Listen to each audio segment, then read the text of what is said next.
માનનીય CP sir Brajesh Kumar જાસર અને additional CP sir ચૈતન્ય મંડલિક sir દ્વારા રાજકોટ શહેર ક્રાઇમ બ્રાન્ચને ગેરકાયદેસર પ્રવૃત્તિ આચરતા ઇસમો વિરુદ્ધ કાર્યવાહી કરવા માટે સૂચના આપવામાં આવેલ હતી. એ સૂચનાની અનુપાલનના ભાગરૂપે એસીપી શ્રી ભરત વસિયા સાહેબ અને પીઆઈ શ્રી એસ ચાવડા સાહેબના માર્ગદર્શન હેઠળ એમની ટીમ દ્વારા રાજકોટ ગોંડલ હાઈવે અને કોઠારિયા સોલ્વેન્ટ છે હોટલ સામેથી એક બોલેરો પિકઅપ ગાડીમાંથી એક આરોપીને જિલેટિન અને ડિટોનેટર અને અન્ય વિસ્ફોટક સામગ્રી સાથે અટક કરવામાં આવેલ છે.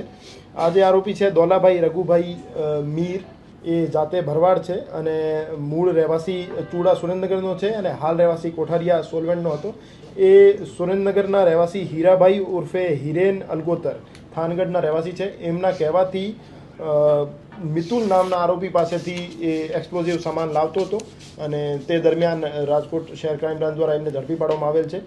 અને એ જે આરોપી હતો એમની પાસેથી 12,000 જિલેટિન સ્ટિક, જેનો વજન આશરે 1500 kg છે, અને બ્લાસ્ટિંગ કેબલના 30 બંડલ અને એક્સપ્લોઝિવ ડિટોનેટરના નગ 4,000 એમની પાસેથી બરામદ કરવામાં આવેલ છે.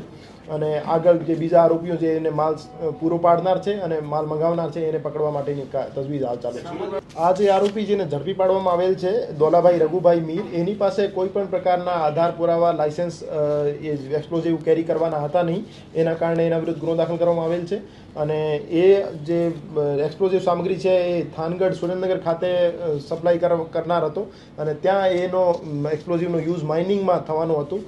તો ત્યાં એમને જે સપ્લાય પૂરી પાડનાર મિતુલ અને મંગાવનાર હીરાભાઈ છે એમની પાસે પર્યાપ્ત આધાર પુરાવા છે કે કેમ એ બાબતની તપાસ હાલ ચાલુ છે.